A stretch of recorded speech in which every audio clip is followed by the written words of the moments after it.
Tá, começamos. E aí, meninas, com vocês.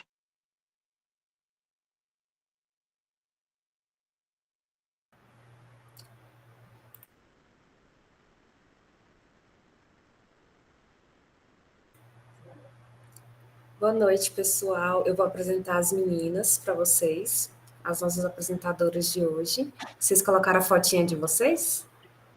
Aí, certinho, então. Vou começar pela Gabriele.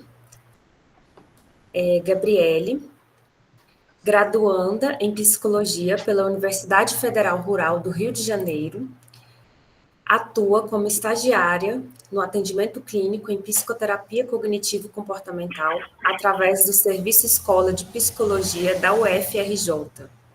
Tem interesse em atuar nas áreas de saúde mental e saúde pública. Além disso, foi monitora de psicopatologia e atualmente faz parte de um grupo de pesquisa que investiga conceitos da psicologia social, especificamente o conceito de grupos dissociativos. Por fim, atua no projeto de extensão Plantão Psicológico da UFRJ, oferecendo acolhimento e suporte psicológico à comunidade acadêmica de Seropédica e regiões adjacentes. Através do projeto, adquiriu experiência no atendimento online, mas também presencial, em diferentes territórios, no campus da UFRJ, em um núcleo de convivência do idoso, de Seropédica, em 2 clínicas de estratégia de saúde da família, também Seropédica. Em suma, tem como objetivo aprofundar seus conhecimentos nas terapias cognitivo-comportamentais, com ênfase nas TCCs contextuais e em terapia do esquema, visando aprimorar intervenções clínicas baseadas em evidências e promover práticas terapêuticas integradas ao cuidado comunitário e territorial. Ufa, que currículo bom, né, gente? Gigante! E agora eu vou apresentar para vocês a Geisiane Santos, bolsista no Programa de Apoio à Inclusão da UF, integrante do Grupo de Estudos em Terapia Cognitivo-Comportamental da UEMG, estagiária clínica atuando com a abordagem em TCC, integrante da Liga de Terapia Cognitivo-Comportamental da UF Campus. E é isso, essas são as nossas apresentadoras de hoje. E agora é com vocês, meninas. Sejam bem-vindos e vamos que vamos. Ah, tá. Meu microfone já está aberto. Boa noite, gente. Como que vocês estão? Meu nome é Geisiane, né? Esqueci o nome dela. Como ela me apresentou, meu nome é Geisiane. E eu vou dar início à aula de hoje. E espero que vocês estejam aí com papel, caneta e uma água, gente, porque a aula vai estar extensa e vocês vão precisar, assim, ter uma água de vez em quando para beber, para dissociar a mente. Vamos lá. Relembrando, eu trouxe esse slide aqui para a gente relembrar o que foi dito na aula passada, para a gente ter foco no que vai acontecer hoje, né? Situar onde a gente vai estar hoje, nosso ponto de partida hoje. As meninas na aula passada, elas trouxeram que os princípios da DBT, eles são aceitação, mudança e dialética. Hoje, a nossa aula vai ser sobre a aceitação. Vai ter outra aula falando sobre o paradigma da mudança e uma outra aula também falando sobre o paradigma, sobre a dialética. Então, assim, situando vocês, hoje a gente vai falar sobre o paradigma da aceitação, ok? Lembrando também, se vocês tiverem dúvida conforme eu for falando, vai mandando no chat que depois, no final da aula, a gente vai tirar as dúvidas, ok? Vamos falar, então, sobre os fundamentos do paradigma da aceitação na DBT. A aceitação, ela vai ser o ponto de partida da DBT. É ela que vai criar a base emocional para as intervenções de mudanças, funcionarem sem aumentar a desregulação. Ou seja, ela é uma base para mudança acontecer. Então, assim, a gente vai lá na frente, depois a gente vai falar sobre mudança, mas não na aula de hoje, né, nas outras aulas, mas é um preparo para a mudança. Então, é a aceitação. E envolve o terapeuta ele entrar no inferno com o paciente, oferecendo presença compassiva e validação profunda antes da mudança.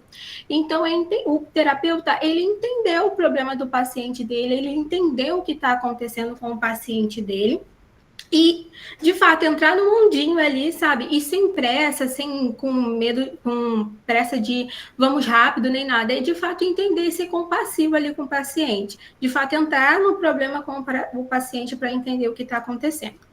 E também, mente aberta e coração receptivo vão fortalecer a aliança e aumenta também a eficácia clínica, mesmo sem comprovação empírica robusta. Ou seja, quando o terapeuta, quando trabalha também a aceitação, ele está ali com a mente aberta, o coração receptivo, isso passa para o nosso paciente. Do mesmo jeito que a gente lê o nosso paciente também lê a gente. Então, isso vai ajudar, né, a aumentar a aliança terapêutica e aumentar a eficácia também. E, gente, a aliança terapêutica, ela é extremamente importante no processo. E aí, o paradigma da aceitação tem o Mindfulness como estrutura. E o Mindfulness, só lembrando, gente, que Mindfulness às vezes sai até embolado por aqui, mas atenção, significa, né, atenção plena. E o Mindfulness, ele é descrito como a habilidade de observar a realidade de forma direta, sem distorção, sustentando a postura da aceitação. E também vai regula, né, o terapeuta e favorece a comunicação recíproca, a clareza emocional e a validação. E o Mindfulness, ele vai regular não só o paciente, aqui no tópico que eu trouxe, que ele também regula o terapeuta, porque do mesmo jeito que os pacientes têm as questões dele, né, gente? A gente também, do outro lado de cá, a gente é ser humano, então a gente também fica nervoso, a gente também tem todas as emoções. Então, o Mindfulness, ele vai servir como essa ponte, não ponte, mas ele vai servir para tanto o terapeuta se regular, quanto o paciente. E os 3 princípios do Mindfulness que eu trouxe hoje é a presença, o desapego e a impermanência. E elas que vão estruturar a aceitação e guiar o estilo da DBT. Eu decidi trazer 3, mas são 5 princípios. Eu até anotei aqui para não esquecer de falar, que também tem a interexistência e o mundo é perfeito como é. Mas essas 3 eu achei que contempla bastante, abarca bastante tudo que eu quero falar, ficou bem completo. Mas eu também quis trazer essa informação para vocês terem, né, saberem que existem mais 2 conceitos. Agora vamos falar sobre as funções clínicas da aceitação. A aceitação, ela reduz a autoinvalidação, porque ela favorece o contato com as emoções primárias e prepara o terreno para as emoções, e prepara o terreno para a mudança. Aqui nessas emoções primárias, esse negócio de emoção primária e secundária então imagine que eu estou triste, logo eu senti tristeza. Essa é a minha emoção primária. Agora, depois que eu pensei sobre a emoção, eu senti raiva da emoção. Então, essa já é a raiva, já se torna a minha emoção secundária, porque eu já pensei sobre a minha primeira emoção que eu tive, que foi a tristeza, ok? E também dá segurança ao paciente para enfrentar crises sem recorrer à impulsividade ou fuga emocional. Então, a aceitação, ela vai trazer isso para o paciente, sabe? Vai dar uma segurança para ele, porque a aceitação, gente, ela não é igual a ser passivo ou igual a desistir. Então, se eu aceitei, eu estou sendo passivo, eu estou desistindo daquilo, não é isso.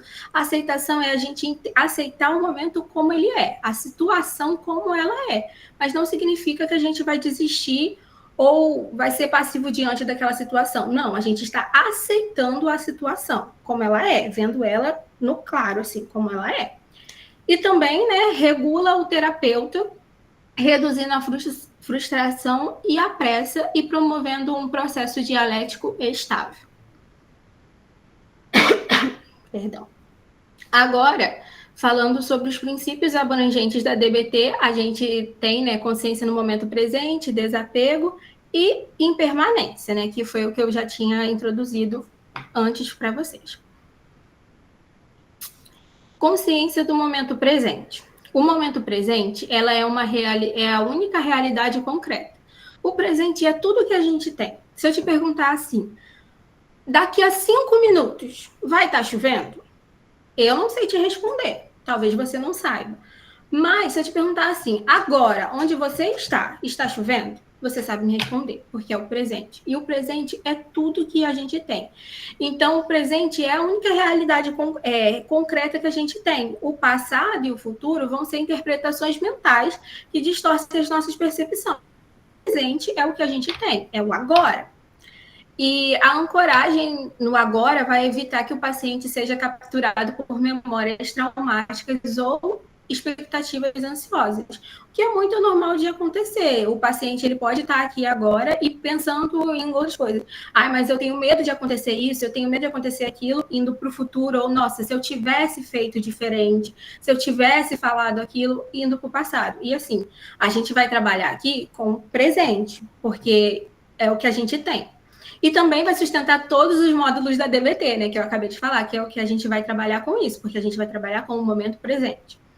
E vai orientar as respostas mais funcionais ao ambiente. O desapego, o apego e as expectativas rígidas sobre como as coisas deveriam ser vão ampliar a resistência da realidade. Então, quando a gente se pega preso no nossa, mas deveria ser assim, deveria ser assado, a gente se apega em uma coisa que não é. A gente se apega na ilusão ou no desejo de que aquela coisa fosse do jeito que a gente gostaria, mas não é. E aí, desapegar vai significar soltar de crenças e narrativas que adicionam sofrimento além da dor inevitável. Porque aqui não é negar sofrimento, desapego não é negar sofrimento, mas também não se apegar para sofrer mais, aumentar o seu sofrimento. E também o desapego, né, ele favorece a aceitação, a flexibilidade emocional e a redução de comportamentos reativos. E, por último, né, o último conceito de mindfulness que eu trouxe, que baseia o paradigma da aceitação, é a impermanência. A impermanência é a gente entender e trazer para o nosso paciente, né, levar para o nosso paciente que as coisas passam. Então, sentimentos passam, emoções passam, as coisas, no geral, elas passam. Nada é para sempre. Nem a tristeza, nem a alegria. Tudo passa. É como se fosse um ciclo, onde tem dia que você está... Não um ciclo, né? Mas um altos e baixos, onde tem dia que você está melhor, tem dia que você está pior. Épocas da vida que você está melhor, épocas da vida que você está pior. Mas todas essas épocas, elas passam. Então, emoções e crises são transitórias. Mas pacientes desregulados tendem a vê-las como permanentes. E o que não é bom, né? Porque essa percepção distorcida vai aumentar a impulsividade e a tentativa de escape imediato. Quanta gente, imagina aí uma situação na sua casa onde você estava pensando, nossa, deu tudo errado. De fato, agora deu tudo errado, não tem mais jeito. Às vezes, para sair desse deu tudo errado, você fez alguma coisa que não era tão funcional no momento. Mas você não fez aquilo com a intenção de se machucar, de se... como se prejudicar, nem nada disso. Foi porque você queria sair daquela situação. Então, essa percepção de ter uma percepção mais acentuada, uma percepção mais clara, vai diminuir essa impulsividade e essas tentativas de escapes imediatos. Porque quando a gente está no auge do sofrimento, às vezes a gente realmente faz coisas assim que não faríamos normalmente, e o nosso paciente é igual. Então, trazer esse conceito de impermanência para o nosso paciente é lembrar ele de que as coisas vão passar. Por mais triste, por mais doído que aquilo seja, aquela situação seja, vai passar. E também, né, compreender a impermanência vai reduzir a reatividade e vai fortalecer a resiliência diante dos altos e baixos emocionais. Gente, então... isso foi o paradigma da aceitação. E para fechar, eu trouxe uma música, um trecho de uma música do Sorriso Maroto, para vocês entenderem, né? Não entenderem, né? Mas assim, para fechar o conceito de aceitação, eu quero que vocês prestem bastante atenção na letra. Depois eu vou fazer um breve comentário, mas eu peço que vocês prestem bastante atenção na letra, porque ela vai vir fechando tudo o que eu já disse aqui sobre o paradigma da aceitação. Tudo bem? Vou passar os slides. A cabeça não morre e vai ficar pior se a gente não parar. Vai doer, mas não tem jeito fácil de terminar. Vou sofrer, mas te amo e não quero te machucar. Não fica assim, eu também tô tentando ser forte, não chorar.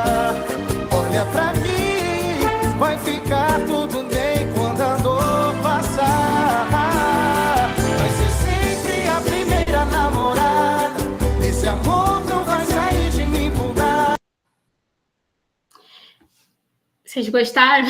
Não vai dar para ver, né? Que eu não estou conseguindo ver aqui. Mas eu espero que vocês tenham gostado do exemplo que eu trouxe. A letra fala que vai doer, mas não tem jeito fácil de terminar. Vou sofrer, mas te amo e não quero te machucar. E para a gente lembrar também, né, que a aceitação não é gostar, não é aprovar o que está acontecendo, mas entender o momento e aceitar. E entender que é o melhor se fazer aquilo, então vamos fazer aquilo. Não precisa que a gente goste para aceitar ou, nossa, ache maravilhoso. E eu acho que a letra ela conseguiu trazer bastante do que eu falei aqui, exemplificar, fechar com o exemplo da música de Sorriso Maroto. Eu acho que, espero, né, que tenha ajudado vocês a entenderem melhor um pouquinho. Tudo bem? Agora a gente vai passar para o conceito de validação.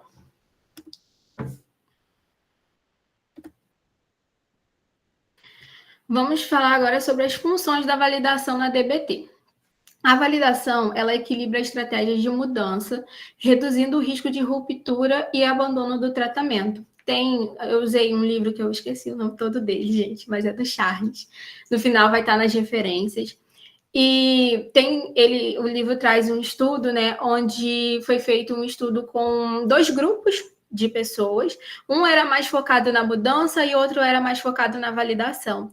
E o grupo que tinha como foco mais a mudança, né, a mudança de comportamento, e não tinha tanto a validação, teve uma, como se fala, rompeu, mas teve muita ruptura, muita desistência no processo. E já as pessoas do grupo que estavam fazendo a terapia com a validação insistiram mais no processo e tiveram mais adesão. Então, assim, trouxe esse exemplo para a gente perceber o quão importante é a validação. Gente, os pacientes gostam, a gente na nossa vida, a gente gosta de ser validado. Isso é normal do ser humano, a gente gosta de ser validado. E assim, mas aí vamos trazer para o contexto de clínica, onde o nosso paciente ele está sofrendo, né? A DBT ela é muito utilizada para casos graves.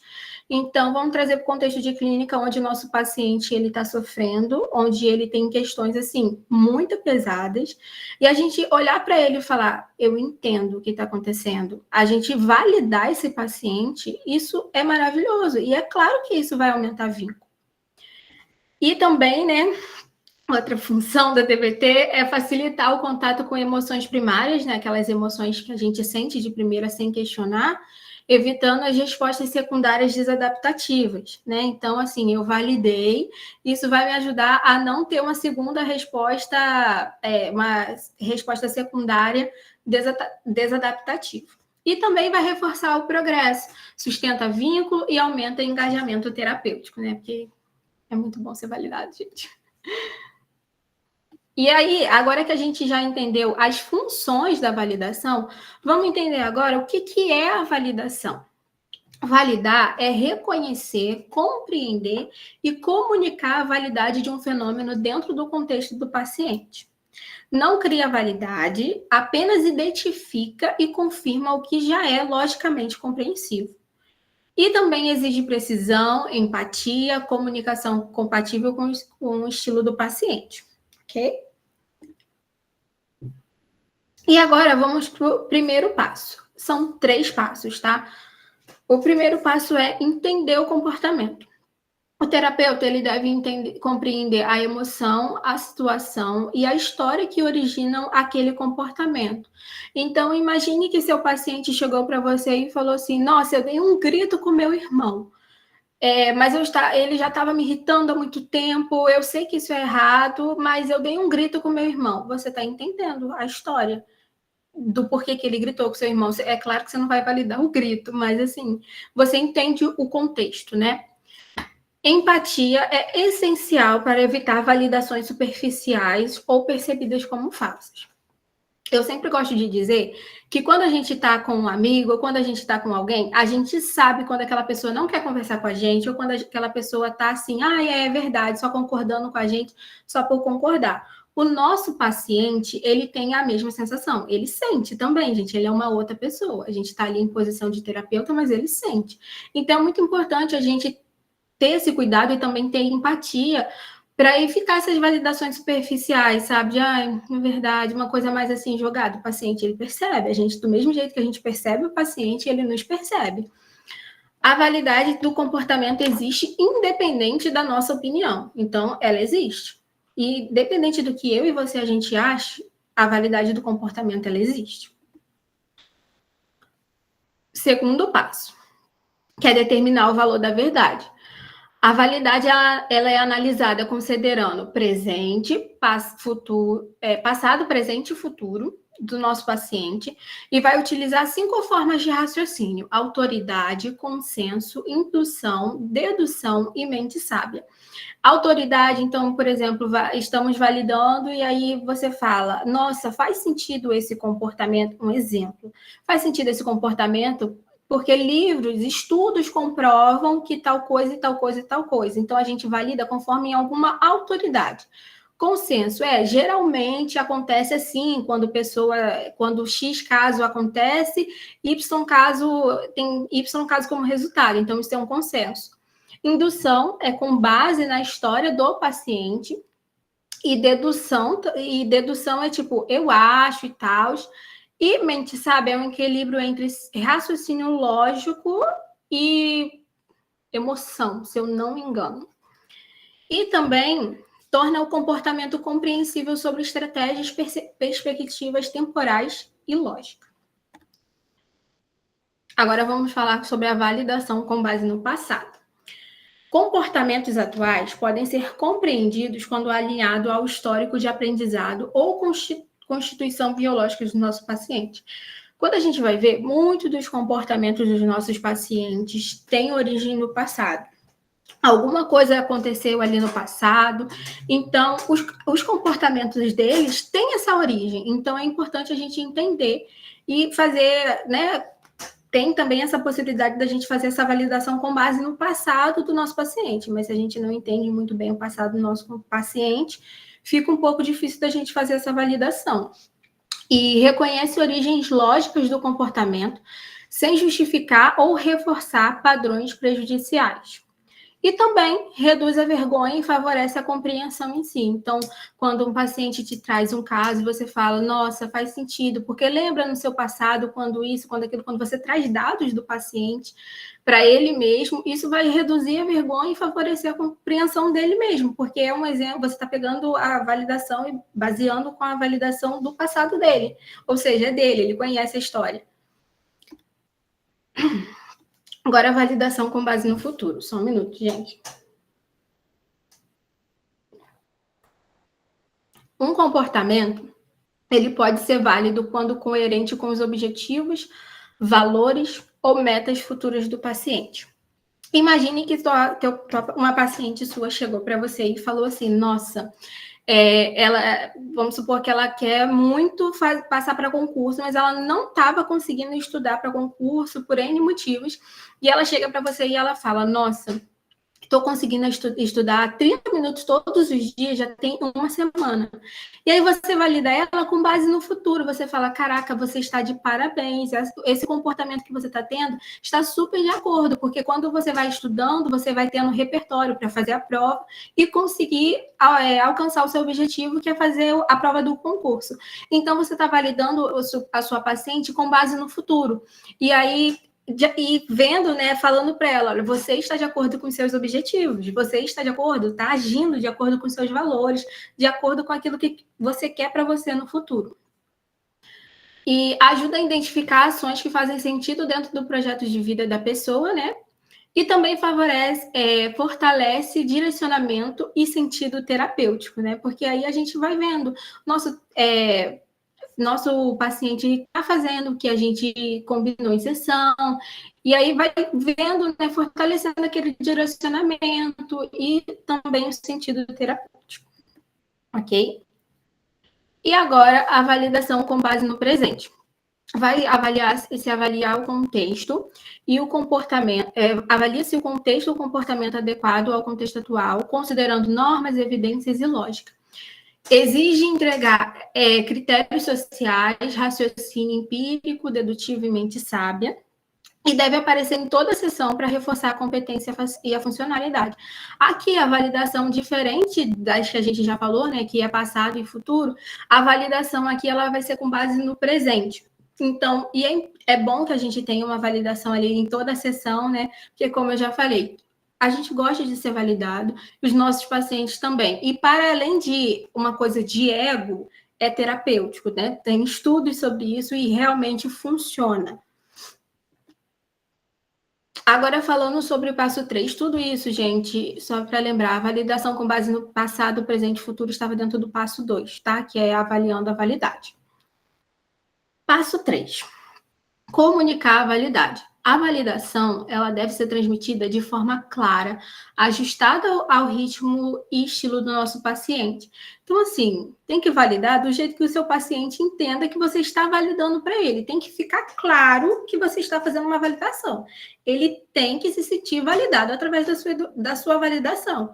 Não adianta eu validar o paciente de uma maneira que ele não entenda que eu estou validando ele. Isso não é validação. Pode ser verbal ou não verbal, desde que transmita a compreensão real. Então, às vezes, você não vai falar nada, mas só de você acenar com a cabeça, você já vai estar validando o seu paciente. E requer observar se o paciente ele recebeu a validação e ajustar quando necessário. Então, observar, será que o meu paciente entendeu que eu estou validando ele? Se não entendeu, o que eu preciso ajustar para ele se sentir validado? Ter essa percepção. Validação funcional. Inclui ações concretas que demonstram compreensão, como gestos, apoio prático ou ajuste de ritmo, né? Como eu já tinha falado. E vai comunicar segurança e reconhecimento de forma não verbal. E também reforça a experiência de ser visto e compreendido, né? O que eu mais tenho falado na aula. Validar não é concordar. Eu quero trazer um exemplo para vocês aqui, porque às vezes pode soar que validação é bater palma para tudo que o paciente faz. E isso não é verdade. Validar é diferente de concordar. Então, vamos imaginar que o seu paciente chegue para você e fale: nossa, eu estava com tanta raiva, eu cheguei do trabalho e eu já estava com raiva. E aí eu fui beber água, fui abrir a geladeira, não tinha água na geladeira, eu já estava com um copo na mão para beber água. E eu estava com tanta raiva, porque estava tudo dando errado no meu dia, que eu peguei e taquei o copo no chão. Você entendeu o comportamento, mas você não vai aprovar o comportamento, porque imagine que você aprove o comportamento e toda vez que seu paciente estiver com mais raiva, com a emoção à flor da pele, com uma emoção ferrenha, ele vai quebrar um copo? Isso não é funcional. Então, o que você vai falar para o seu paciente? Olha, eu entendo que você estava com muita raiva e que não ter a água na geladeira foi assim, o auge para você foi a gota d'água e você tacou o copo no chão. Mas você consegue entender que não é útil você tacar o copo no chão? Não é funcional? Porque imagine que toda vez que você sentir raiva, você vai tacar o copo no chão? Não faz sentido. Pronto. A gente validou o nosso paciente falando: eu entendo que você estava com muita raiva, eu entendo que foi muito difícil para você chegar e não ter uma água gelada para beber. Eu entendo, mas não é funcional você tacar o copo no chão. Haja copo, e é claro, gente, que a preocupação aqui maior não é copo, né? Mas assim, não é funcional. E aí, se a gente concorda com o paciente, né, falando, se ele chega para a gente falar, quebrei esse copo e tal, se a gente concorda com esse paciente, a gente vai gerar um alívio imediato, né? É como se a gente estivesse passando a mão na cabeça do nosso paciente, e a gente gera um alívio imediato. Mas vai reforçar a dependência e evita a autonomia emocional. A gente está aqui, né, nessa aula através de uma liga de TCC. E o que a gente acredita é de tornar o nosso paciente o seu próprio terapeuta. Então, se a gente concorda com ele, vamos gerar um alívio imediato, mas vai reforçar a dependência. Então, uma coisa vai anular a outra. Ou a gente quer tornar o nosso paciente o seu próprio terapeuta, ou a gente reforça a dependência dele. E a validação é sempre contextual e não opinativa, ou seja, sempre dependendo do contexto da pessoa, ok? Agora, válido e inválido. Deixa eu só ver. Válido e inválido. Embora todo comportamento seja compreensível em algum nível, nem todos são funcionais para o tratamento, como eu disse, né? É compreensível que você, num momento de muita raiva, jogou o copo no chão, mas não é funcional para o tratamento. Em alguns comportamentos vão precisar ser invalidados, como eu acabei de dar o exemplo, para evitar o reforço acidental. E a distinção depende da funcionalidade para as metas terapêuticas, né? Então, é claro também, como a gente fala dentro da psicologia, olhar ali o caso, cada paciente é um paciente, e vamos olhar ali, fazer essa distinção, dependendo da funcionalidade, dependendo das metas terapêuticas que a gente tem para cada paciente. E agora, quando validar e quando não validar? A validação ela vai ser essencial, mas não deve ser usada indiscriminadamente sem considerar o engajamento do paciente. Então, a gente precisa fazer essa análise de quando validar e quando não validar. Validação não é ir validando sempre sem critérios, não, existem critérios, né? Existe a gente entender quando é hora de validar, quando não é hora de validar. E exploração emocional profunda exige cuidado para não gerar retraimento ou evasão. A gente tem que tomar cuidado, porque quando a gente começa a validar e também começa a gente pode atingir níveis mais profundos dos nossos pacientes. E aí, será que esse paciente ele estava preparado para esse nível mais profundo que a gente tá atingindo dele? E aí isso pode gerar retraimento ou evasão, e que é o que a gente não quer. E também, em falta de esforço, a validação deve vir acompanhada de confronto terapêutico e orientação para mudança, ou seja, um esculacho com amor, um esculacho terapêutico. A gente vai falar com o nosso paciente, olha, não tá legal, amigo, não tá legal, mas é claro, né, gente, seguindo a ética, se adaptando ao nosso paciente, entendendo a história e tudo mais, mas de fato chamar o paciente ali, falar a verdade para o paciente, olha, não tá legal desse jeito, tá faltando esforço, e aí de fato dá aquela boa e velha lapada terapêutica. E agora, gente, a minha parte foi essa. Agora a Gabi vai seguir falando com vocês sobre quais são os alvos da validação. De novo, se vocês tiverem alguma dúvida, coloca lá nos comentários, que no final a gente vai voltar para responder.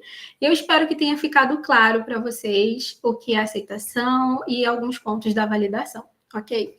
Agora a Gabi vai seguir. Deixa eu só desligar o meu microfone. Boa noite, pessoal. Tá todo mundo me ouvindo? Não, peraí, que eu não desliguei. Desculpa. Vocês estão me ouvindo? Tá sim, tô vendo aqui. Tá certo. Bom, a Joana já nos apresentou, né? Mas novamente eu sou a Gabriele. Quero agradecer, né, pela presença de todos. E como vocês já viram, é bastante conteúdo, mas é bastante conteúdo bom. Então vamos ter uma noite bem recheada e vamos com calma, é claro, com a nossa aguinha. Bom, continuando a respeito da validação, agora a gente vai especificar quais são os alvos dessa validação. Então, o que exatamente validamos? Nesse tópico, existem 5 categorias diferentes de alvos de validação. Temos as emoções, os pensamentos, as ações, as capacidades e a pessoa como um todo. É claro que essas categorias, elas são divididas de forma didática, né? Para que a gente possa compreender de forma mais clara e separada. Mas elas acontecem de forma simultânea e uma vai complementar a outra. Então, vamos acompanhar cada uma, né? Aos poucos, porque existem diferentes considerações sobre cada uma.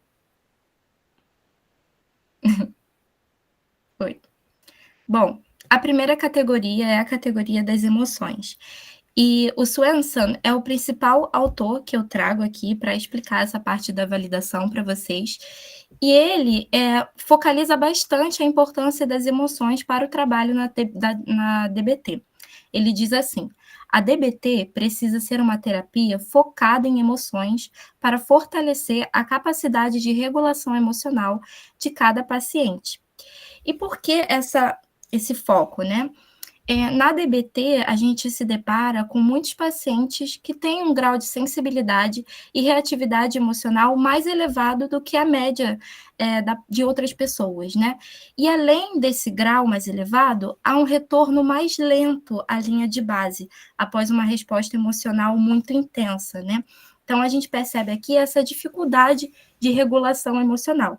E, além disso, também tem a questão da confusão e da supressão que acompanham a experiência emocional.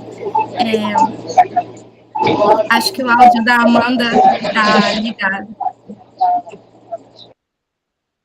Pronto. Erros técnicos, bastidores.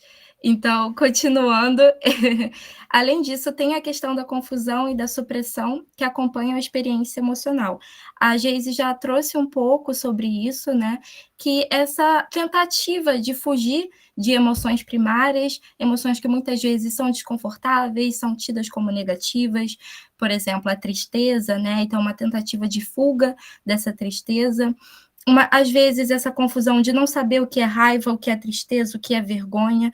Só que tudo isso não ajuda na regulação emocional, muito pelo contrário. Então, é muito importante a gente estar atento a essas emoções que surgem no processo, perguntar sobre elas, ouvi-las e sempre encorajar o paciente a se comunicar conosco sobre cada uma. Pode passar. Bom, e aí tem a pergunta, validamos todas as emoções? Então, novamente a Geise já trouxe um pouco sobre o que é emoção primária e o que é emoção secundária, e nessa imagem nós temos um exemplo. Então, muitas vezes um paciente, ele pode estar ali apresentando uma intensa reação de raiva, mas quando a gente se aprofunda nessa emoção, né, quando a gente investiga mais a fundo, a gente descobre que essa raiva, na verdade, é uma ferramenta, né, ela está a serviço de fuga de uma resposta emocional anterior, que no caso seria a tristeza, por exemplo, ou vergonha, ou culpa. Então, é muito importante que a gente esteja atento e saiba diferenciar qual é a emoção primária, qual é a emoção secundária e comunicar isso ao paciente, para que ele possa saber experienciar a emoção que ele de fato está sentindo, aprender a nomeá-la, né? E se a gente não percebe, né, se a gente, por exemplo, confunde a raiva como uma emoção primária, nesse caso, a gente vai estar reforçando a fuga, né, e não a capacidade de regulação. Pode passar. Bom, agora a segunda categoria são os pensamentos. E o Swenson, ele traz novamente que, embora comecemos validando o que é válido, passamos para a solução de problemas, o que às vezes inclui invalidar o que é inválido. Então, a gente novamente volta para essa questão, né, de o que é inválido nesse contexto. Então, bom, é muito importante, é claro, a gente reconhecer um pensamento que vem, né, à tona do paciente, tentar entendê-lo, né, imaginar como seria tê-lo, buscar os fundamentos válidos para o pensamento no contexto do seu passado, né, da história do paciente, no seu presente, no futuro, comunicar tudo isso a ele, né, mostrar que a gente está entendendo, mas também deixar claro, né, deixar inerente à compreensão de que os pensamentos, eles são declarações sobre a realidade, eles não são a realidade em si. Então, quando a gente traz essa diferenciação, a gente já está partindo para uma solução de problemas, né? Para talvez uma psicoeducação sobre entender a diferença de pensamento e realidade. Pode passar. E aí entramos num cenário desafiador, que é muito presente na DBT, que, como a gente já falou, trata pacientes com casos mais graves, inclusive casos de ideação suicida. E quanto à ideação suicida, é necessário, sim, validar o pensamento suicida. E aí você me pergunta, mas Gabi, validar o pensamento suicida? Por quê? Aquele pensamento, ele é resposta de um contexto que muitas vezes é visto como impossível para o paciente lidar, e também na ausência de uma visão de futuro mais esperançosa, sabe? Muitas vezes aquele paciente ele não consegue enxergar um cenário diferente mais na frente. Então, esse pensamento suicida, ele vem de um contexto específico. E é importante a gente entender isso e mostrar para o paciente que a gente compreende de onde vem esse pensamento, validar o que o levou, né, a ter esse pensamento. Mas o Swenson, ele traz que é muito importante a gente ter posição firme contra o comportamento suicida. Então, validar o pensamento suicida, mas manter essa posição contra o comportamento, né? Então, ele traz que, apesar da dificuldade, é preciso encontrar um equilíbrio e construir um ambiente acolhedor para o paciente que muitas vezes está preso, né, nesses pensamentos suicidas. Então, nesse contexto, o paciente ele vai se beneficiar de poder expressar esses pensamentos, mas, ao mesmo tempo, ele se beneficia da posição do terapeuta contra o ato, né? Porque da gente conseguir mostrar para o paciente que juntos a gente consegue pensar em metas, em uma vida que vale a pena ser vivida, né? Como a própria DBT propõe. Pode passar. Agora, passando para a terceira categoria de validação, seriam as ações. E o Swenson, ele traz um desafio muito importante, que é o desafio dos padrões rígidos. Eu não sei se vocês algum dia já estudaram um pouco sobre a terapia do esquema, mas nessa abordagem há um foco interessante, né, nos esquemas de padrões inflexíveis. Então, os padrões rígidos, eles estão relacionados um pouco, né, com esses padrões inflexíveis dessa pessoa que tem altos padrões e que tem comportamentos e pensamentos muito perfeccionistas, que buscam sempre o 100%. Então, ele traz que se você, por exemplo, valida o mau desempenho dessa pessoa, se ela tirou uma nota baixa, você fala, não tem problema, isso acontece, isso na verdade vai estar invalidando ela, porque vai estar invalidando os padrões rígidos dela. Então, ele traz o exemplo de um pai e uma filha, que a filha tira uma nota baixa, e aí o pai tenta validar, dizendo, tudo bem, muitas coisas aconteceram essa semana para você ter tirado essa nota. E a filha não aceita aquilo, porque, na verdade, ao mesmo tempo que você está validando o mau desempenho, você invalida os padrões dela. Então, aí ele traz como solução. Talvez o pai tenha mais sucesso em validar ambos juntos. Sei que seus padrões... Aí ele traz, né, como uma solução de frase. Sei que seus padrões são muito altos e estamos orgulhosos de você por trabalhar tão duro. Considerando quão altos são seus padrões, deve ser terrível tirar uma nota mais baixa do que você é capaz. Então, mostrar e entender que deve estar sendo horrível mesmo para aquela pessoa tirar aquela nota, porque ela tem altos padrões, ela se esforça muito. Então, mostrar isso para ela, validar essa forma dela de ver o mundo. Pode continuar. E agora, né, a quarta categoria são as capacidades. Ela é uma das que eu mais gosto, porque ela vai muito nesse caminho da gente potencializar o paciente, né, e enxergar para além das demandas dele. Então, os pacientes tratados na DBT, muitas vezes, eles duvidam das suas capacidades ou não reconhecem algumas de suas realizações como capacidades. E não só nos pacientes mais específicos da DBT, mas a gente encontra muito isso na clínica, né, de pacientes que não conseguem enxergar essas suas capacidades, as habilidades, as coisas em que eles são, de fato, bons. Então, por isso que é crucial que a gente reconheça e valide, né, deixe bem claro para eles, nossa, eu enxergo isso em você, eu enxergo que você é bom nisso, que você tem essa capacidade.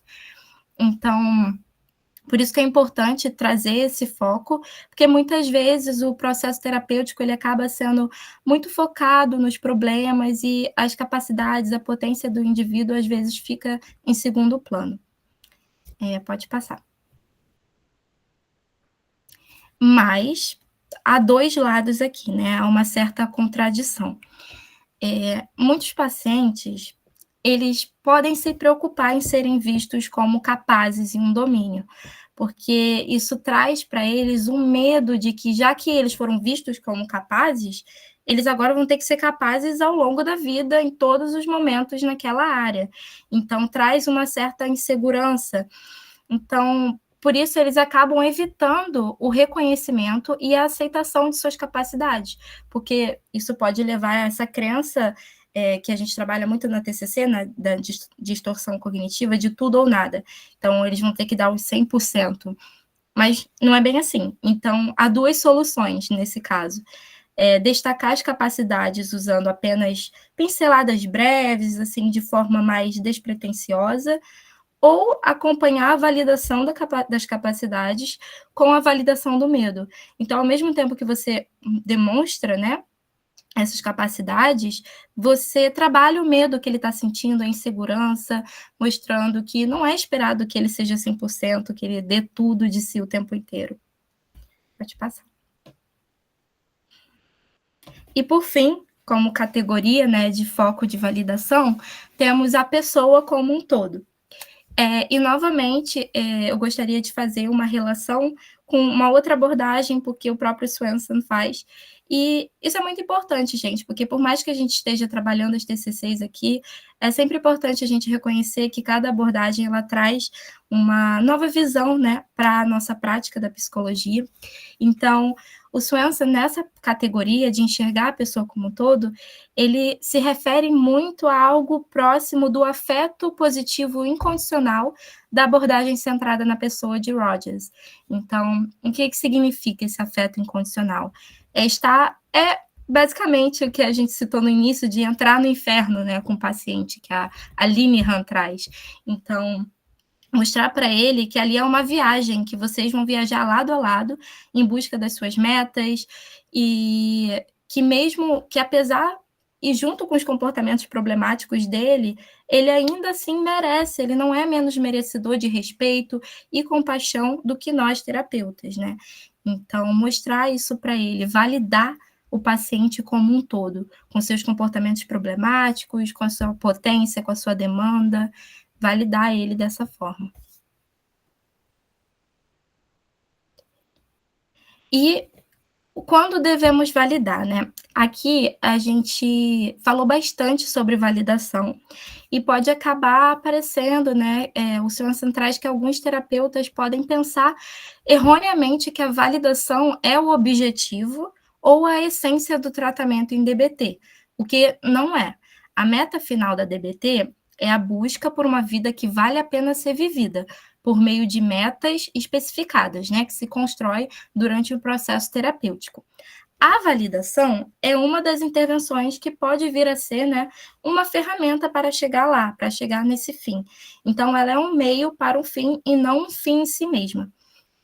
Então, novamente, trazer essas duas ações possíveis, de que, às vezes, você vai precisar equilibrar o processo e vai ter sessão que você pode sentir que você está pressionando demais o paciente e que ele não está pronto para fazer novas mudanças, então você pode desenvolver um plano de apenas ouvir naquela sessão e apenas validar o que vem, porque essa validação e esse apenas ouvir pode parecer pouco, mas muitas vezes fortalece, inclusive, o vínculo, porque constrói esse ambiente acolhedor de validação.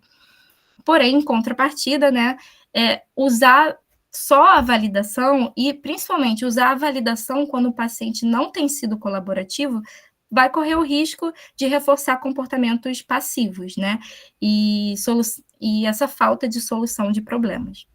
Pode passar.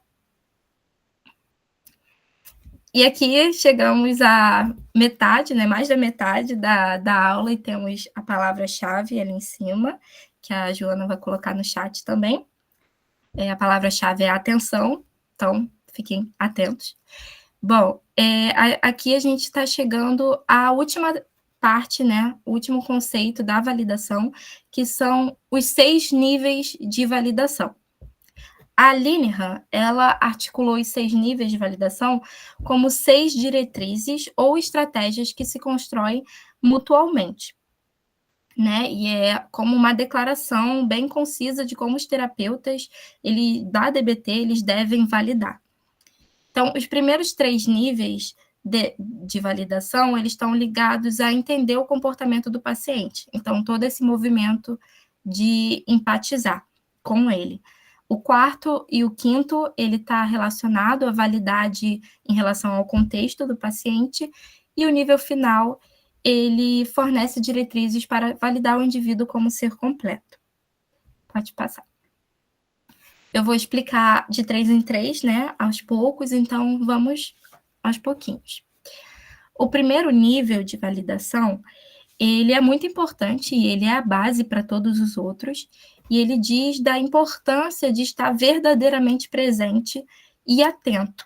O terapeuta, ele deve usar o nível 1 constantemente, porque essa atenção, ela contribui para um ambiente de validação e prepara o terreno para todos os outros níveis, porque quando você está atento, você consegue perceber outras coisas, né, emoções que ele pode estar tentando reprimir. Então, por isso a importância desse nível. Já o nível 2, ele está relacionado a uma reflexão daquilo que é dito pelo paciente. Então, quando você já está atento, né, graças ao nível 1, é mais fácil, assim, detectar algo nas palavras ou nos gestos do paciente. Então, o ato de espelhar o que o paciente está dizendo estabelece uma conexão mútua. E é isso que o nível 2 fala, né? De você espelhar, de você devolver as palavras do paciente para ele, para mostrar que você está compreendendo ele, ou até mesmo para ele se ouvir. E talvez, quando ele se ouve, né, as próprias palavras que ele disse, ele pode pensar, bom, não é bem assim. Na verdade, é desse jeito. Então, por isso, a importância dessa reflexão. Já o nível 3, ele se difere do nível 2, porque o nível 2 está relacionado ao que é dito, né, ao que é demonstrado explicitamente. E o nível 3 é o que é comunicado implicitamente, ou seja, na expressão facial, nos gestos, na expressão corporal como um todo. Então, isso se atrela muito à tentativa de supressão de emoções, por exemplo, porque um estudo de caso que o Swenson traz é de uma paciente que passou por uma situação muito ruim na vida dela, mas que ela conta isso de forma neutra, com a fala neutra. Mas ele percebe que ela está agitada, o corpo dela está agitado, que o olhar dela está marejado. Então, essa percepção faz com que ele devolva essa impressão para ela e ela possa compreender a própria emoção que ela está sentindo, mas está tentando fugir. Bom, o nível 4 e o nível 5 tem a ver com essa validação quanto ao contexto, né? Então, o nível 4, ele se atrela ao contexto da história de vida do paciente, né? Do seu passado, da sua biologia. Então, entender através dessa história de vida. E o nível 5, ele está relacionado ao contexto atual. Então, um bom exemplo para ambos os níveis é uma pessoa que já esteve ou está em um contexto de muita violência, de muita agressividade. É esperado, né? O que acontece muitas vezes é que ela também demonstra esse padrão de comportamento, esse padrão de reação emocional agressiva, violenta. Então, você validar no sentido de compreender de onde veio isso ou de onde está vindo isso. E, por fim, né, o último nível de validação é o nível 6, e ele se chama genuinidade radical. E o que significa isso? Significa da gente, como terapeutas, né, ou treinadores de habilidades, devolvermos para os pacientes as nossas respostas genuínas, da forma como nós somos como pessoa. É claro que isso não significa que a gente, na nossa família, no nosso grupo de amigos, é a mesma coisa da gente no consultório. Claro que não. Mas que a gente possa ser genuíno e demonstrar as nossas emoções da forma como elas são. E um bom exemplo é o mesmo que eu citei, da menina que passou por uma situação complicada e que não estava conseguindo passar isso para o terapeuta, né? Ela falou de forma neutra. Só que quando o Swenson, o terapeuta, ouviu isso, na mesma hora ele falou para ela, nossa, você me contou isso? Eu fiquei triste. Como tem sido isso para você? Então, ele devolver essa genuinidade, ele devolver exatamente o que ele sentiu, ajudou ela a poder entender a sua própria emoção e também expressar a sua emoção de fato. Ufa, passamos pela validação, já passamos pela aceitação, pela validação, e agora é o último tópico, que é mindfulness. Então, é um tópico muito legal também, traz bastante coisa, e eu espero que vocês gostem. Qualquer coisa, coloquem as dúvidas no chat. Então, vamos com calma. Bom, as habilidades de mindfulness, como a gente trouxe no comecinho da aula, elas são cruciais para a DBT. Elas são habilidades centrais e funcionam como um alicerce, né, como uma base para as outras. E elas são traduções psicológicas e comportamentais, ou seja, são interpretações, né, dos estudos da psicologia, dos estudos comportamentais, mas que têm sua origem nas práticas de meditação de formação espiritual oriental, né, como eu vou trazer mais à frente. E é muito importante que não só os pacientes, não se recomenda apenas que os pacientes pratiquem essas habilidades. Então, para ensinar, é ideal que você pratique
Acho que perdi a conexão. Voltou?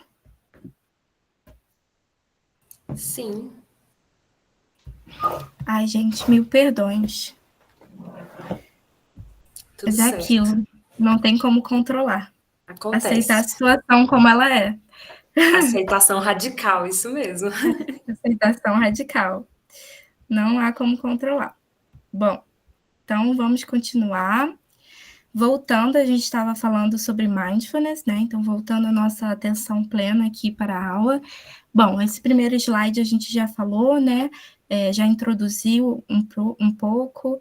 Então, pode continuar. Bom, e o que é mindfulness, né? Então, a Geise já trouxe um pouco, que é esse ato de conscientemente focar a mente no momento presente, sem julgamento e sem se apegar ao momento, porque a gente entende, né, o quanto que a vida é efêmera, o quanto que ela é formada por ciclos e períodos. Então, o mindfulness está relacionado com a qualidade da consciência ou a qualidade da presença que uma pessoa traz à sua vida cotidiana. Então, a Linehan, ela gosta muito de trazer essa analogia, né, essa metáfora de viver desperto, com os olhos bem abertos.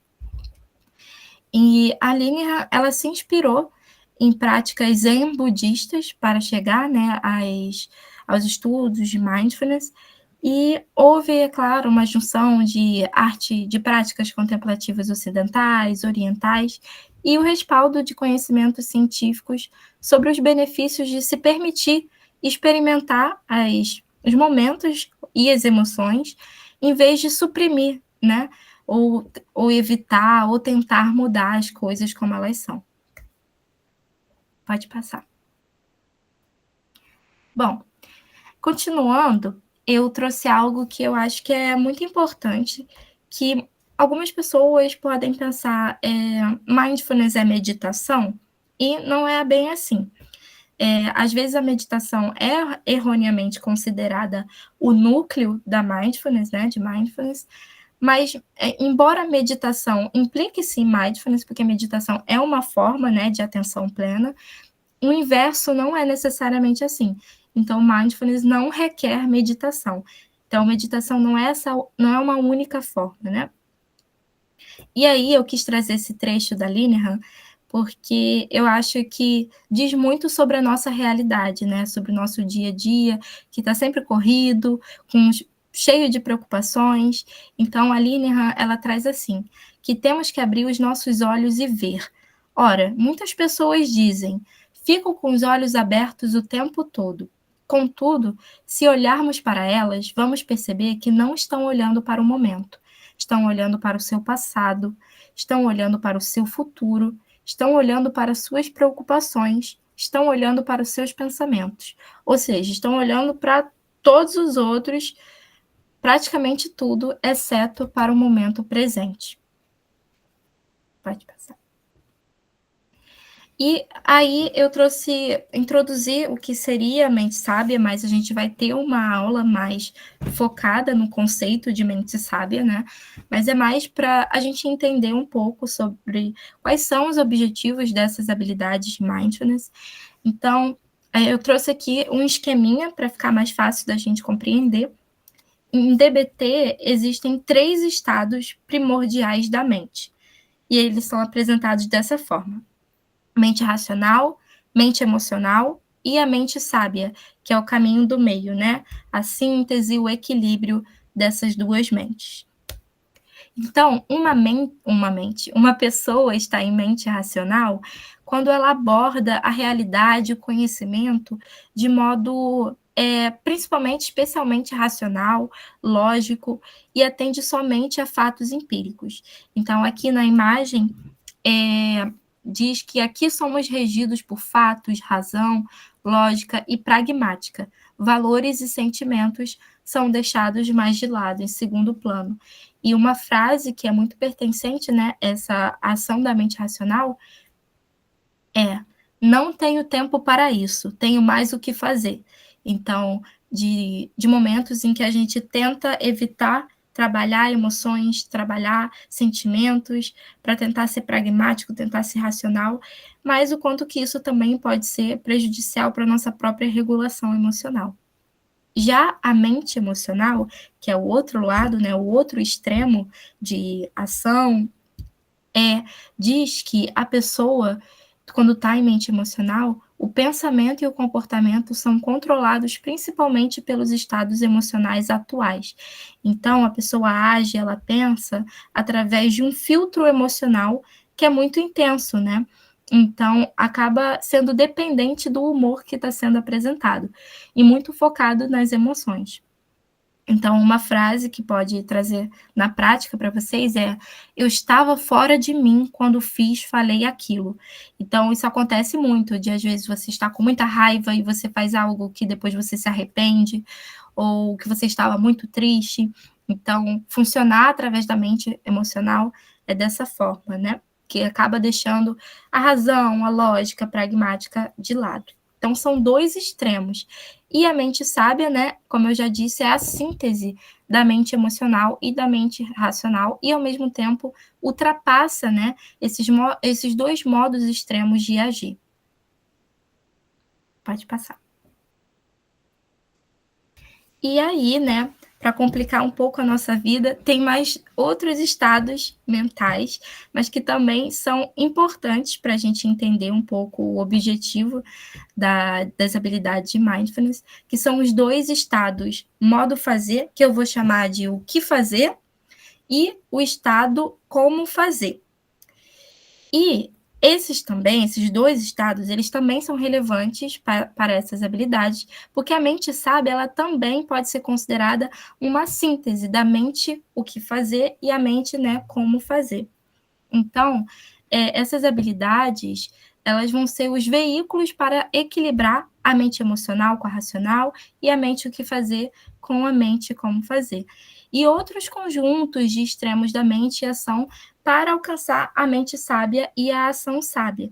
Então, esses estados que eu estou apresentando para vocês, a gente vai ver mais a fundo, né, que o objetivo é poder fazer essa síntese, poder alcançar essa mente sábia, essa ação sábia. Bom, em cada um desses 2 estados existem 3 habilidades, né? as habilidades de o que fazer e as habilidades de como fazer, que eu vou mostrar agora, né, para vocês, 3 de cada uma, né? Vamos lá. Então, as habilidades de mindfulness, né, do estado o que fazer. Essas habilidades, elas têm a ver com observar, descrever e participar. E o seu objetivo final é desenvolver um estilo de vida com mais consciência, né? Com atenção plena, que a gente já falou. Que a gente entende que a participação sem consciência é uma característica de comportamentos impulsivos e dependentes do humor, relacionado, por exemplo, à mente emocional. Então, a Linehan, ela traz da importância de nos observarmos para a gente descobrir as nossas verdadeiras identidades e entender os nossos comportamentos e pensamentos. Pode passar. Bom, aí quais são essas habilidades de o que fazer? Primeiramente, elas são um pouco autoexplicativas, né, através dos nomes delas, mas vamos começar pela observar. Observar, como o próprio nome diz, né? Prestar atenção a acontecimentos, emoções e outras respostas comportamentais, sem necessariamente tentar exterminá-los, né? Quando forem dolorosos ou prolongá-los quando forem agradáveis. Então, novamente, é esse caminho de não suprimir as emoções que aparecem, mesmo que elas sejam muito desagradáveis, que elas sejam muito dolorosas, mas apenas observar e entender que elas vêm e elas vão. E uma técnica que eu aprendi na clínica é a técnica das nuvens. Então, entender, por exemplo, que os seus pensamentos ou que as suas emoções são como nuvens. As nuvens, elas vêm e elas passam. Então, isso ajuda o paciente a não se apegar ou não se culpabilizar por conta de certos pensamentos ou certas emoções que aparecem, e sim observar e tentar entender por que elas estão se apresentando ali, né? E tudo isso a gente tenta entender, tenta compreender nesse processo psicoterapêutico, mas sem julgar, né?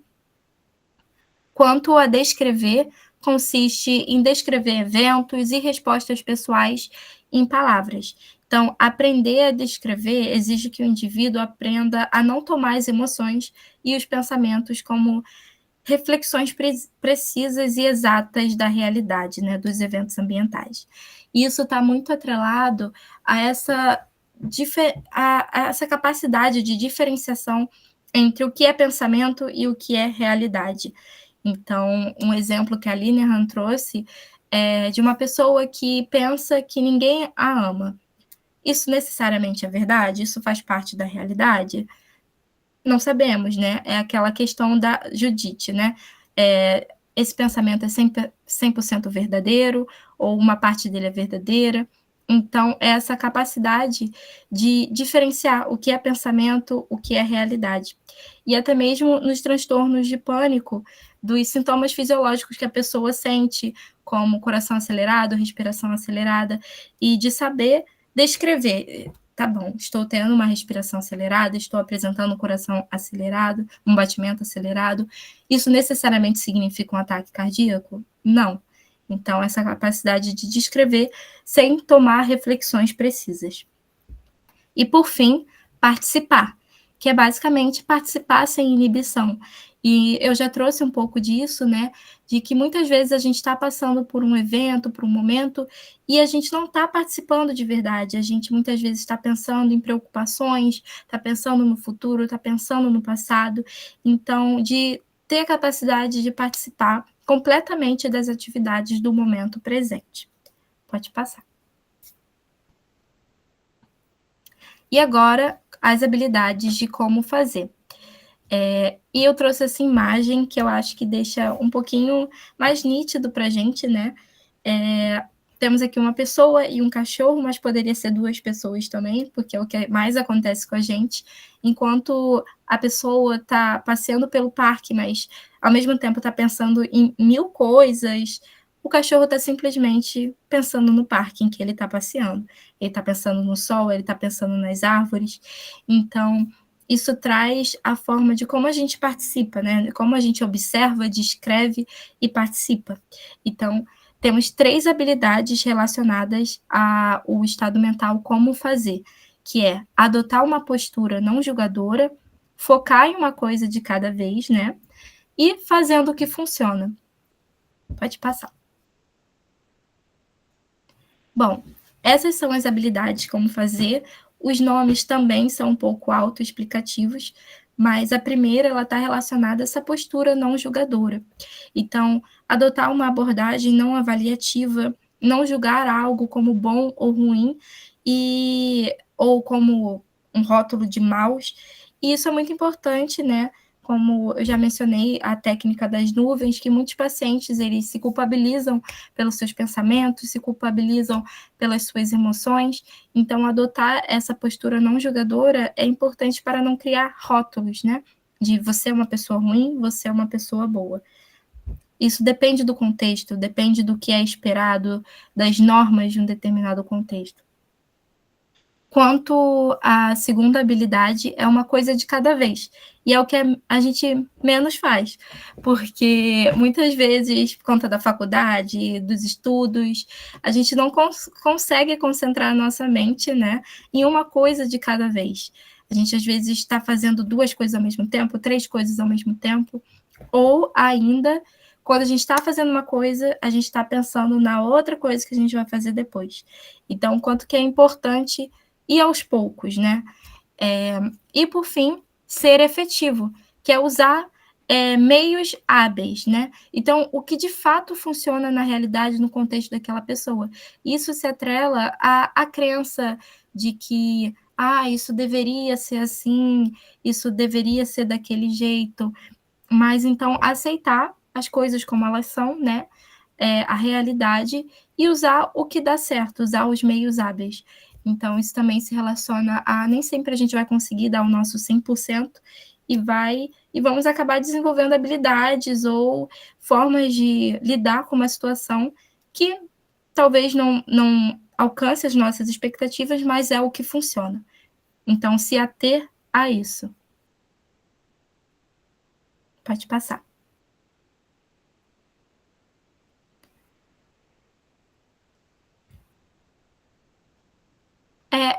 Eu acho que já pode passar esse slide também, porque essa questão, né, da importância do terapeuta também utilizar práticas de mindfulness para que isso não influencie negativamente no seu processo terapêutico e tudo mais, porque até quando atendemos, a gente pode estar pensando em outras preocupações, pode estar se atendo ao passado, ao futuro, né? Então, a importância de estar atento ao paciente e aquilo que ele traz para que a gente consiga validá-lo e entender, né, compreender o seu contexto. Então, assim, chegando para o fim de mindfulness, como praticar, né? Já que não é apenas meditação, então, quais formas podemos usar para praticar mindfulness?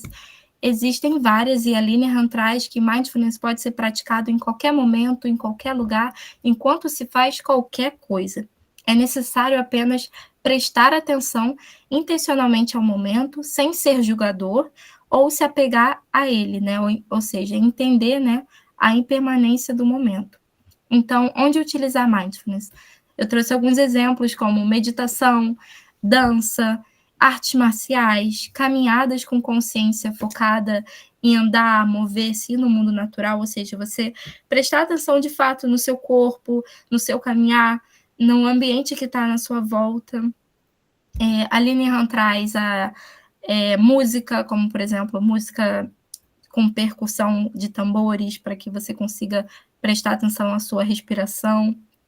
E também atividades rotineiras. Você pode encorajar a sua atenção plena em tarefas diárias, como comer, dirigir, lavar louça, trazendo essa consciência ao momento presente, porque, inclusive, sobre comer, às vezes a gente não come prestando atenção à nossa alimentação. Quando a gente vê, a gente já comeu rápido pra caramba, e o quanto isso também faz mal para a nossa digestão.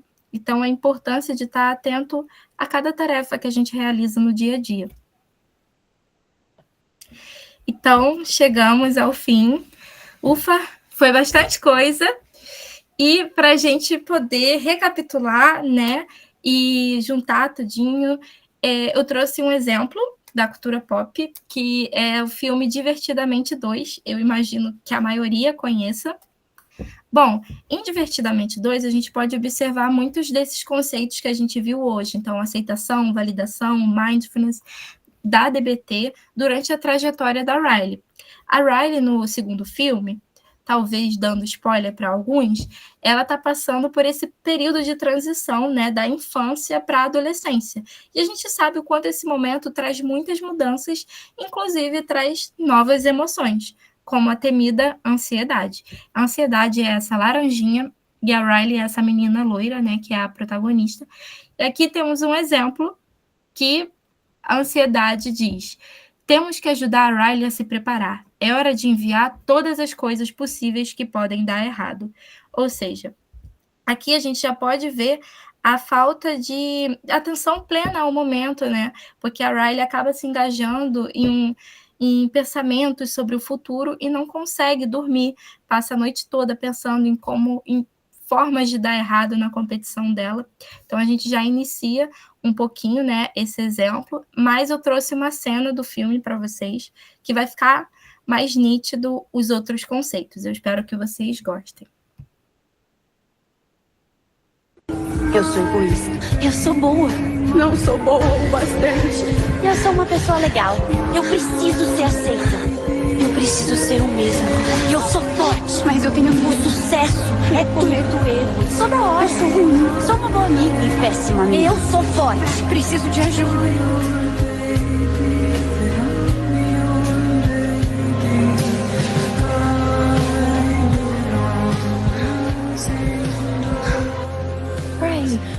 Você tá legal?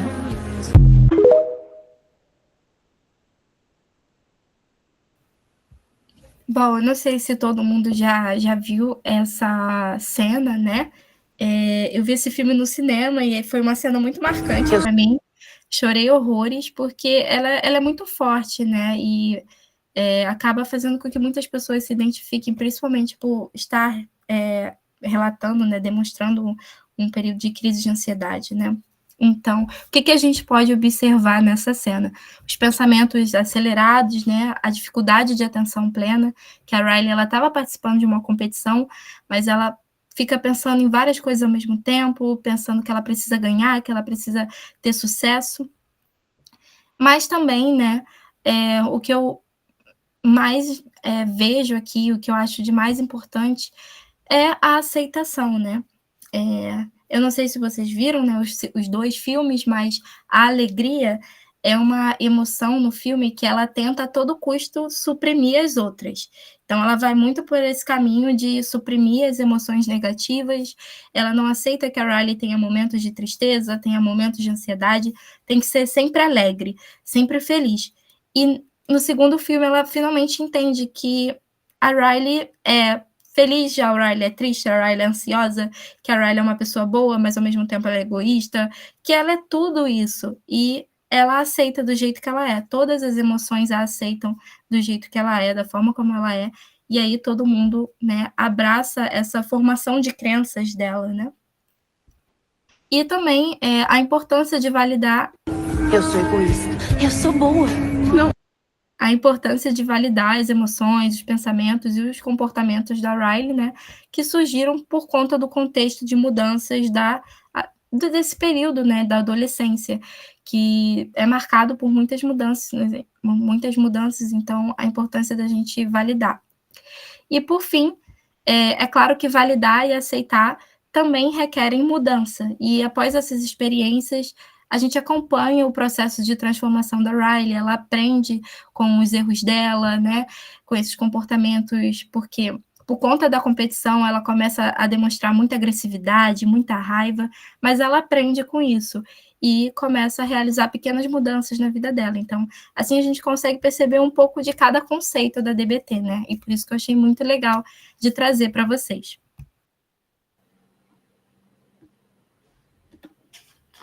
E agora a gente trouxe a conclusão, né? A gente chegou ao fim da aula. Como a Gabi já falou, né? A gente já falou de paradigma da aceitação, a gente já falou de validação, a gente já falou de mindfulness. E a aula de hoje se encerrou. Então a gente trouxe uma pequena conclusão aqui, só para a gente amarrar tudinho que a gente falou. E vamos lá. Paradigma da aceitação, um pequeno resumo, é aceitar o momento como ele é, observando sem julgamento e reconhecendo a impermanência, né, de que as coisas mudam. Validação é reconhecer que a resposta do paciente tem sentido dentro da sua história e de sua experiência e demonstrar isso de forma clara e respeitosa. E mindfulness é atenção plena ao presente, permitindo observar pensamentos, emoções e sensações e sensações. Vamos voltar. Atenção plena ao presente, permitindo observar pensamentos, emoções e sensações de modo consciente, contínuo e sem julgamentos. É isso, gente. Muito obrigada por vocês terem estado aqui com a gente, estudando aqui com a gente. Uma quinta, né? Eu ia falar sexta, uma quinta-feira, 7 horas da noite. Eu sei que não é fácil, mas muito obrigada por estarem aqui com a gente. E as referências que a gente utilizou foi esse livro, Os Princípios da Terapia Comportamental Dialética em Ação, do Charles. E também o treinamento de habilidades em TBT da Linehan. E a Gabi achou esse site aqui que tem várias técnicas de mindfulness. Então, caso vocês queiram dar uma olhada depois, quando a gente enviar os slides, vocês vão conseguir acessar. É isso. Muito obrigada por estarem aqui com a gente. Obrigada, pessoal. Foi muito bom. Arrasaram, meninas. Muito bom, gente. Parabéns.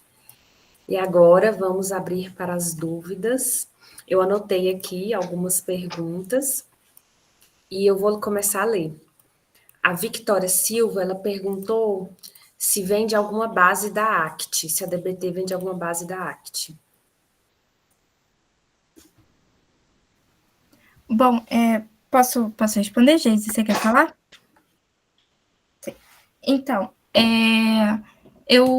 quando eu estava estudando o DBT, inclusive nesse link do site, né, de treinamento de habilidades, eu percebi que a DBT, ela, por exemplo, usa um conceito da ACT de fusão cognitiva, mas as meninas contaram, né, na primeira aula, que a DBT ela vem de todo um processo, né, de descoberta da própria Marcia, né, da Linehan, de tentativas de como lidar com transtornos borderline, principalmente transtornos de personalidade borderline.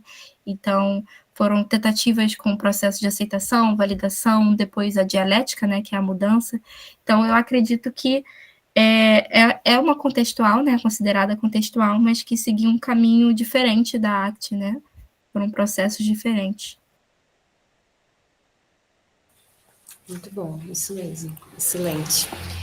E a Graziela Oliveira perguntou, essa é a primeira vez que entro em contato com a DBT e tive uma dúvida, pensando no tópico do momento presente no início do encontro. Não sei se a percepção é a mesma, mas tive uma aula de fenomenologia, né, eu acredito, que disse que pessoas com transtorno de personalidade borderline podem ter tendência a se focar muito no presente, ainda mais em momentos de desregulação emocional, podendo buscar um retorno instantâneo ao bem-estar e não enfocando tanto as consequências futuras de suas ações naquela hora. Apesar da aplicação conjunta com outros princípios e paradigmas, queria confirmar se trabalhar o momento presente com elas não poderia acentuar esse aspecto do transtorno. Então, aí como a gente falou, né, eu estava falando na apresentação, é muito do terapeuta avaliar o momento que aquele paciente está. Então, é o terapeuta entender se aquele é o momento de validar o presente. Porque a validação tem vários tipos, né, como foi dito na aula, mas se naquele momento o terapeuta observar que não se dá para validar o presente, ele não vai validar, até porque a gente sempre tem que entender que o nosso foco é o nosso paciente, o bem-estar do nosso paciente. Se aquela validação no momento presente, ela vai botar o nosso paciente em risco de alguma maneira, a gente não faz. A gente vai trabalhar de acordo com o caso do nosso paciente e com o momento dele. Deu para entender? Não sei se eu fui consegui ser claro. Sim, deu sim. Vamos para a próxima. Cris Braga perguntou. Opa, alguém levantou a mão? Ah, tá. Cris Braga perguntou: validamos a emoção, não o comportamento. É isso? Aí ela depois falou que a pergunta dela achou que foi respondida, mas se vocês quiserem complementar. Eu acho que a gente chegou a responder talvez no slide sobre ideação suicida e comportamento suicida, né? Porque como a Geise falou, isso vai depender, né, daquele momento, daquele contexto do paciente. Mas, por exemplo, nesse caso, a gente validaria sim a emoção, né? Aquela emoção intensa que ele está sentindo, esses pensamentos, né? Entendendo de onde esses pensamentos surgiram, de onde essa emoção surgiu, mas a gente não validaria o comportamento, né? Porque a gente acredita que com um paciente a gente pode construir uma vida que de fato vale a pena ser vivida, então a gente não valida o comportamento suicida, nesse caso.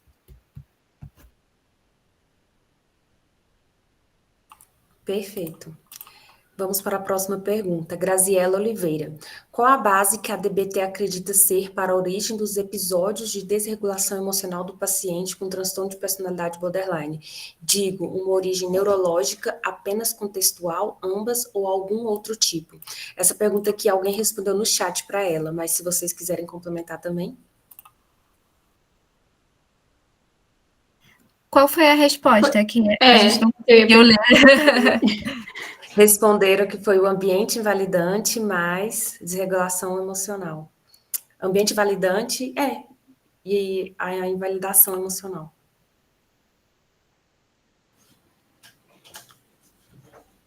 Eu acredito que seja nesse caminho mesmo, porque o paciente ele vem de um ambiente que ele por muitas vezes suprimiu as suas emoções porque os outros não queriam, né, ver essas emoções, não deixavam que elas viessem à tona, né? Então colocaram por muito tempo essas emoções com um rótulo de ruins. Então através disso vai suprimindo, vai colocando esse rótulo e a pessoa não desenvolve a capacidade de se autorregular, né? De conseguir entender aquilo que ela está sentindo. É isso mesmo que o Thor falou. Eu tava tentando lembrar a palavra. Gente, me deu um branco aqui. Teoria biosocial. Ambiente validante e desregulação emocional. Vamos para a próxima. DM Advocacia Especializada. São várias perguntas aqui. Vamos na primeira. Qual a diferença entre validar emoções e validar comportamentos? Validar a emoção, você vai validar o que a pessoa está sentindo. Validar o comportamento é você validar o que a pessoa fez. Então, às vezes, a pessoa fez uma coisa que não é funcional, mas você consegue validar a emoção que ela estava sentindo, mas não valida o comportamento. Lembra do exemplo que eu dei de quebrar o copo? Ali a gente validou a emoção, mas não valida o comportamento. Ficou claro? Sim.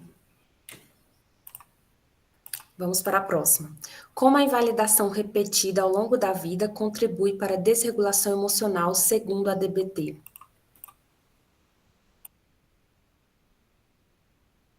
Esse processo de tipo só validar, foi isso que ela ou ele quis dizer? Invalidação repetida, colocou aqui. Também gostei dessa pergunta. Como a invalidação repetida ao longo da vida contribui para a desregulação emocional? Quer responder, Geise? Eu acredito que essa é invalidação, né? Isso. Eu acredito que essa invalidação repetida vai fazer com que o paciente, quando ele for validado, ele não acredite muito no que a pessoa está dizendo, porque ele não tem esse, vou falar costume, mas não é essa palavra que eu queria utilizar, mas ele não está acostumado a receber validação. Quando alguém validar ele não vai acreditar. Então, vai parecer uma validação falsa, mesmo que a validação seja verdadeira.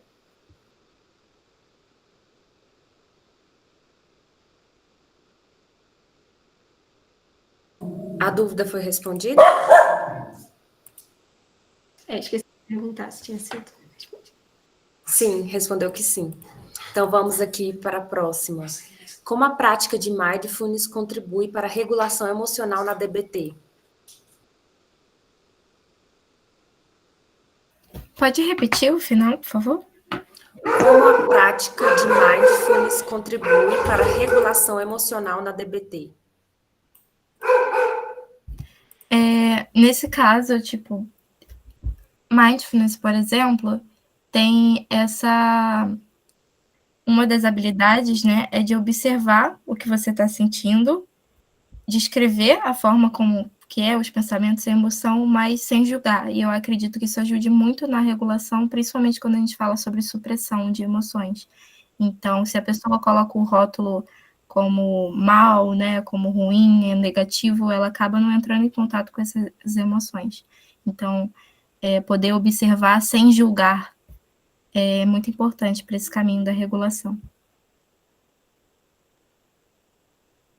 Rapidinho, posso dar aqui alguns centavos na aula?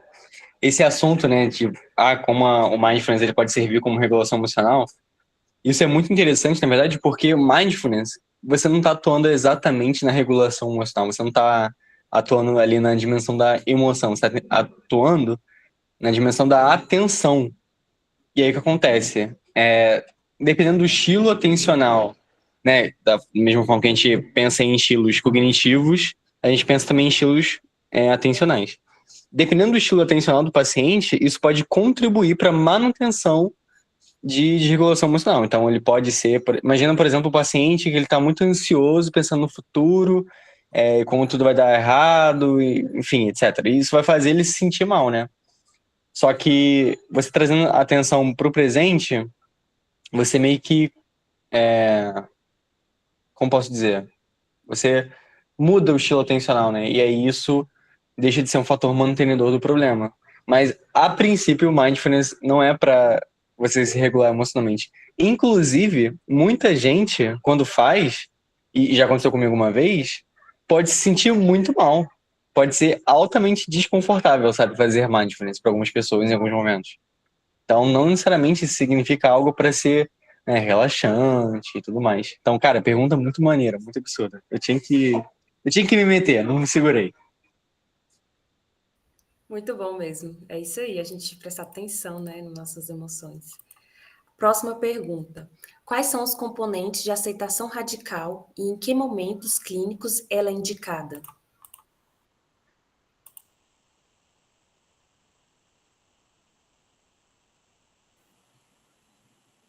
Olha, essa eu confesso para você que eu não vou saber responder, mas eu posso pesquisar e depois mandar lá no grupo, ou deixar para a próxima aula alguém responder no final também. Não sei se a Gabi sabe, mas eu, de fato, não vou saber te responder. Mas foi uma ótima pergunta. Se eu não me engano, nas próximas aulas a gente vai aprofundar mais em aceitação radical. Aí a gente pode trazer bem respondida essa pergunta. Vamos para a próxima, então. Como é este lance de caminhada com consciência focada? Eu achei legal essa pergunta. Eu faço caminhada, né? Então vou trazer um pouco na prática. Mas tem muitas vezes que eu tô fazendo essa caminhada, essa corrida, esse exercício físico, e eu não tô prestando atenção no que eu tô fazendo. Eu tô pensando no futuro, nas preocupações, no que eu tenho que fazer quando eu chegar em casa, né? Quando eu terminar essa caminhada. Então, essa caminhada com a consciência focada é para você se ater ao momento presente mesmo, aquilo que você está experienciando. Então, se você está passeando pelo parque, você tentar observar os pássaros, as árvores, o sol, para trazer você para cá, né? E não fazer com que você volte, talvez, para o passado, para o futuro, para essas preocupações. Então, para que você consiga ter atenção àquilo que você de fato está fazendo, né?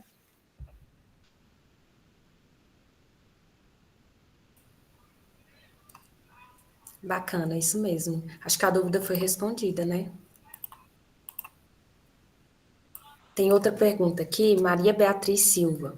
A prática da abordagem da DBT pode ser aplicada no público infantil com TEA? Sim, inclusive tem um capítulo, né, que fala sobre o manejo com crianças com TEA. E seria interessante, talvez, mais para frente, a gente trabalhar isso em algum minicurso, algum projeto, né? Mas é muito interessante mesmo. Muito bacana mesmo, gostei da ideia. É isso, as perguntas que foram feitas no chat já foram todas respondidas. Se alguém mais tiver alguma dúvida, pode mandar aqui.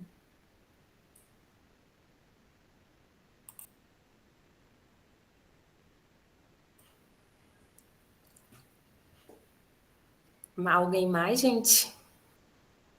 O Luciano deixou uma aqui agora há pouco, eu não vi. Deixa eu subir aqui. Ah, tem uma pergunta. Foi mencionada a expressão fusão cognitiva. Qual seria o conceito dentro da DBT? Assim, quando eu mencionei fusão cognitiva, é porque é um conceito da ACT, né?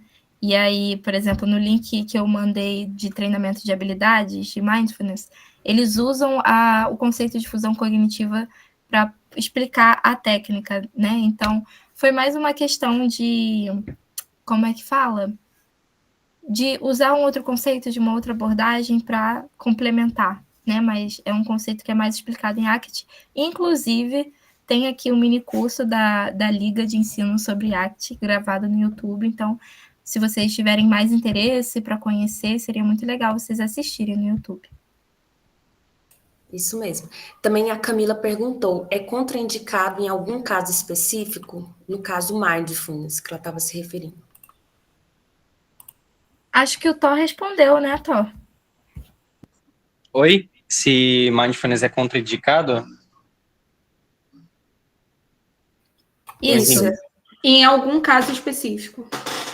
Cara, muito maneiro. Sim, e isso é muito legal para a gente entender, tipo assim, por que a gente deve fazer pesquisa em clínica, sabe? Para justamente entender isso. Quando que uma determinada técnica ela vai ser útil e menos útil. E, tipo assim, quando a gente geralmente estuda mindfulness, você vai ver que mindfulness ele é uma ótima intervenção. Ele não é à toa, né? Ele é um componente de intervenção que ele é comum a várias intervenções. Você vai ter na ACT, na DBT, enfim.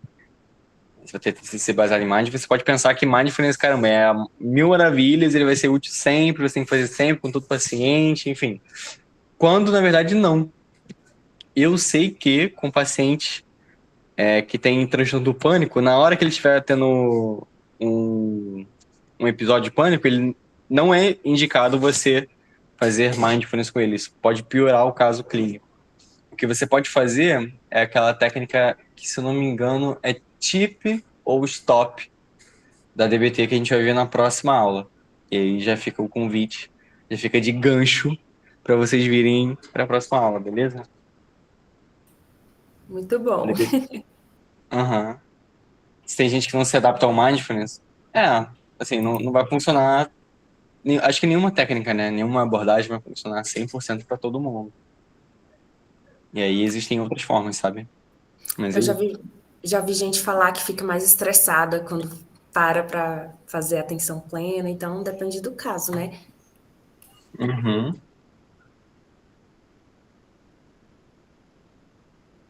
É isso, gente. Mais alguma dúvida?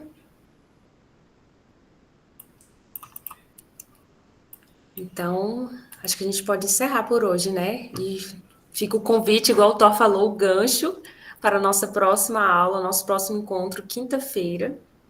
As meninas querem falar mais alguma coisa? O Thor? Eu só queria agradecer de novo mesmo a presença de todo mundo. Eu fico muito feliz de estar todo mundo aqui. Muito obrigada mesmo. Sim, eu também agradeço, porque estamos todos juntos, né, tentando investigar e aprender mais sobre as TCCs, então é um prazer estar aqui aprendendo, né, e ao mesmo tempo ensinando um pouquinho do que eu aprendi com vocês, é muito bom.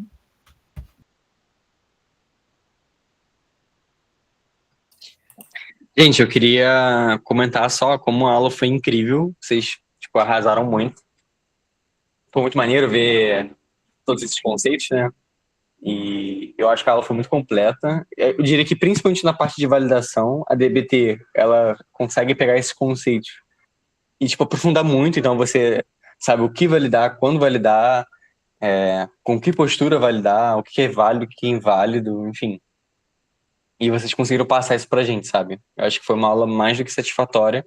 Eu agradeço a presença, né, do pessoal que tá aqui até o final, pessoal que tá vendo gravado depois, e as meninas que deram a aula, porque foi realmente muito boa.